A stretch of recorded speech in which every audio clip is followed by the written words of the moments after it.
Muito boa noite, Pastor Genivaldo Tavares de Mello, falando de São Paulo, gravando o vídeo de número 212, usando aqui um termo jurídico, um termo técnico, mas para tirar um proveito daqui, né?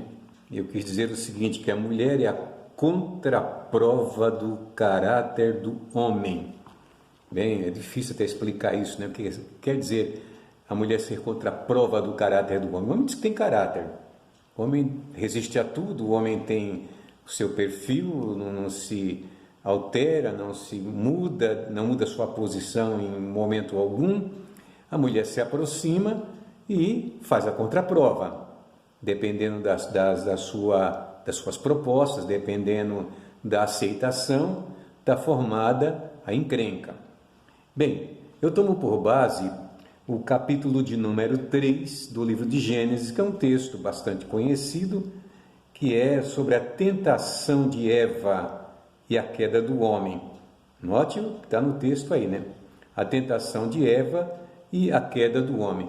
Claro que a gente vive numa sociedade muito conturbada, os valores foram invertidos, é confuso demais falar acerca do homem, da mulher, do papel de cada um na sociedade, principalmente no tocante à mulher, que por ter sido vítima dos maus tratos ao longo dos séculos. Quem conhece a história da humanidade, as coisas que já aconteceram na vida, sabe que a mulher acabou buscando uma forma de se libertar, não é, do domínio do homem através das conquistas no campo da economia, no campo empresarial, no campo dos negócios, e vai tocando a vida. Mas eu olho isso tudo assim como um negócio confuso, não é? Incapaz de compreender essa disputa louca sem sentido algum, porque bom seria se todo homem assumisse uma postura elegante, uma postura respeitosa, uma postura de temor a Deus, de boa convivência com aquela que foi dada para ele como companheira, né? Quer seja esposa ou não, porque nós temos a mãe também, que forma esse convívio, não é? Em família, e nós usufruímos disso desde a infância. Muito bem, mas eu tenho dois textos, né, que eu quero aqui argumentar em 10 minutos, vamos ver o que dá para fazer, mas é o seguinte: no capítulo 3 de Gênesis, observe o seguinte, Deus havia feito todas as coisas, criado o mundo, criado o homem à sua imagem conforme a semelhança, do homem fez a mulher, deu como companheira para ele, ao homem cabia o exercício de gestor do jardim do Éden, de cuidar de tudo, a mulher a sua ajudadora. Deus não fez a mulher num conceito de submissão, de que ela estaria sob os pés de Adão. Não, longe disso. A gente tem provas mil na Bíblia, né? No caso de Abraão, no caso de Ana e Eucana e tantos outros em que havia respeito. E a coisa mais importante é quando o homem reconhece o valor, quer casar, escolheu a esposa, achou boa, bonita, atende, quer dizer, trate com o devido respeito, com a devida benevolência, tantos anos quanto viverem junto, porque isso é bom diante de Deus.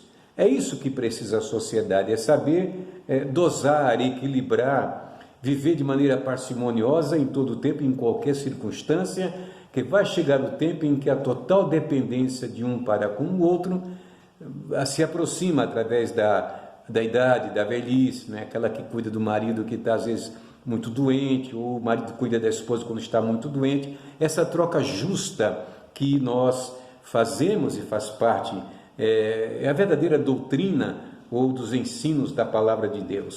Pois bem, eu não vou ler todo o texto, mas no capítulo 3, a Bíblia diz que, começa no verso 1, dizendo que a serpente era a mais astuta do que todas as alimárias do campo, animais que se arrastam.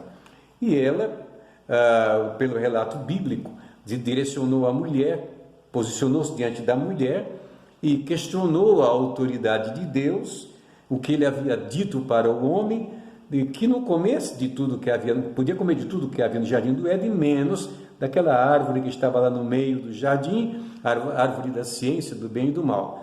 Ela questionou essa autoridade, porque não vai morrer coisa nenhuma, é porque Deus sabe que no dia em que você comer, você vai ser como Deus, conhecendo o bem e o mal.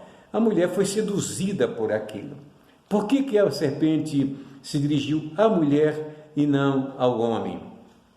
São duas naturezas completamente distintas. Eu sempre costumo dizer, eu acho que na minha idade, mais de 50 anos de casado, com filhas dentro de casa, com netas, eu acredito que a gente conhece um pouco o que é mulher, né? Convivência na igreja com irmãs, com famílias, então isso permite a gente conhecer um pouco. Então a gente sabe que a mulher, ela tem um perfil, uma natureza completamente diferente do homem. Não dá para dizer assim, não, a mulher é inferior ao homem. Ela nunca foi inferior ao homem, como também nunca foi inferior ao homem. Pode ser socialmente, como nós conhecemos hoje a sociedade. Outra questão, o poder de mando, de governo, enfim, de liderança que a gente conhece. Mas a mulher foi feita para ser ajudadora, companheira do homem. E o homem reconhecer essa valia, reconhecer aquilo que Deus deu para ele. Então o homem não é uma pessoa encharcada de emoção. O homem é carregado de razão. Eu costumo dizer que o homem tem 80% da razão e 20% da emoção. Às vezes para até empurrar o camarada para ele ir, porque ele se prende na sua razão.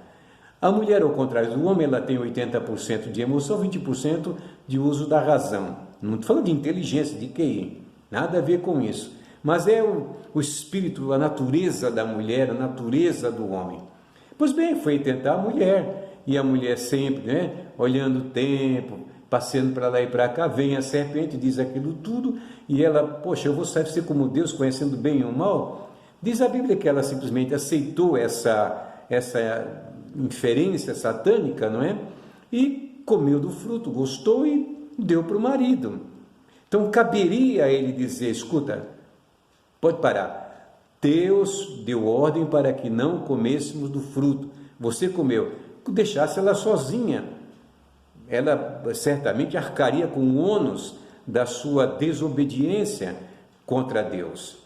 Mas não, o homem, seduzido agora não pela serpente, mas pela mulher, sabe? Até me lembrei do caso de Sansão e Dalila, que ele guardou tanto o segredo da sua força, chegou uma hora que ele disse, olha, a Bíblia diz, né, que ela atormentou tanto Sansão, sabe, incomodou tanto o coração dele, que ele acabou dizendo, olha, eu sou um nazireu de Deus, se cortar meu cabelo eu vou ser como todos os demais homens, e assim por diante. Conhecemos a história.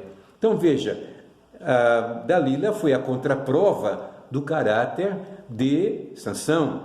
Neste caso, a contraprova foi a mulher, Eva, em relação ao caráter de Adão. Quando ele deveria dizer não, ela seduziu, ele disse sim.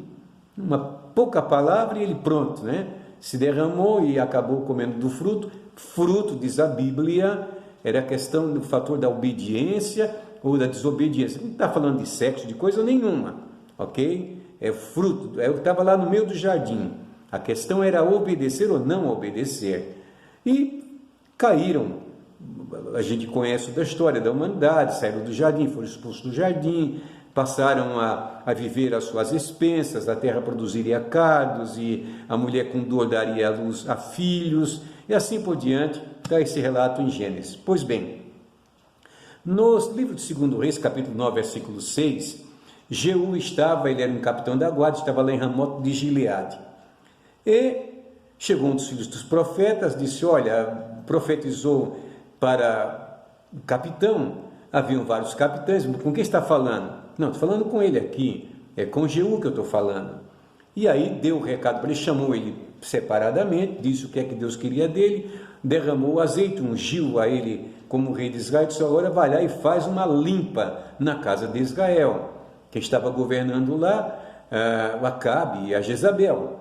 Pois bem, Jeú, disposto a resolver atender à voz de Deus, um homem cheio de razão, cheio de fé, cheio de disposição, pegou seu carro, aparelhou seu carro e saiu resolvendo, limpando o meio do caminho, pegando quem era fiel para ir com ele lá para Jezreel, E diz a Bíblia, quando Jezabel soube que ele estava chegando, está lá no capítulo 9, versículo 30 de 2 Reis, a palavra diz que ela passou silício, creio que é isso, né? Silício nos olhos, né? Está lá no verso 30, e se pintou, se arrumou, se ajeitou, quem sabe com a intenção de seduzir Jeú. Mas acontece que Jeú não era seduzível, se eu posso usar esse termo.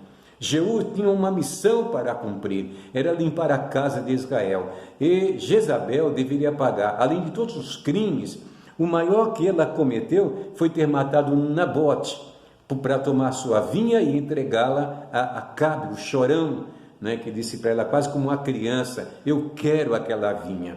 Pois bem, só que isso não adiantou nada. A sentença que Deus havia determinado sobre Jezabel, Jeú foi lá e cumpriu literalmente, entendeu? Deu ordem para que fosse jogada para baixo, os cães comeram suas carnes, nada sobrou para ser enterrado e, logicamente, ela não foi a contraprova da honestidade, do caráter de Jeú. E muitos outros homens, o caso de José, por exemplo, na terra do Egito, por conta da mulher de Potifar, que mentiu contra ele, que seduziu, ele não cedeu, mentiu contra ele, que foi pará-la na prisão, e ela não serviria como contraprova do seu caráter. Pois bem, eu quero resumir isto para dizer o seguinte: hoje vemos um tempo de muita provocação no sentido da sexualidade, da tentação, sabe, da gente que abandona a esposa para sair para viver com uma outra mais nova, troca de casais, enfim, fazem mil e uma coisas. E não adianta dizer que a mulher se vestiu assim, que a mulher se pintou assim, que a mulher foi quem seduziu, a culpada foi a mulher. Não, a mulher é a mulher, com tudo aquilo que nós conhecemos, sabe? É exatamente isso. O jogo da sedução é algo inerente à natureza feminina, disso não se pode furtar. Então cabe ao homem corrigir os seus passos. Se ele quer obedecer a Deus e quer ajudar outros a obedecer, ele tem que se dar como exemplo dos fiéis, aquilo que Paulo diz para Timóteo: fiel no trato, na caridade, na fé, na pureza, e assim por diante. Não há nada a mexer, não há nada para mudar. Portanto, a sociedade está perdida, não sabe exatamente que rumo tomar, perderam totalmente o sentido da vida. A gente encontra isso na carta de Paulo aos Romanos, no capítulo 1, encontra outros textos, não é? E vivemos num mundo que está por aí. Você veja a televisão, por exemplo, é um jogo de provocação, de tentação, de sedução, que é a forma, eu até sempre digo que Satanás tem usado isto, a sedução, como ferramenta para arrastar o homem para longe de Deus. É uma arma perigosa, né? E quem é o agente que ele usa para fazer esse tipo de sedução? Pensem em vocês, não é? Arrazoem em vocês acerca disso, não é? Não é difícil compreender quando vivemos numa época em que a mulher se veste cada vez menos, não é? Se pinta, se arruma, ela talvez não faça nem para seduzir, mas é objeto de sedução. E é isso que está por aí, é isso que a gente vê por aí. O mundo está no seu final. Passou uns minutos, Deus abençoe. Cabe a você ser fiel a Deus e fim de conversa. A mulher é a mulher, então não adianta querer jogar a culpa em cima dela. Grande abraço, Deus abençoe. Talvez a gente volte neste assunto em uma outra oportunidade. Beijo a todos, o Senhor abençoe suas vidas e famílias.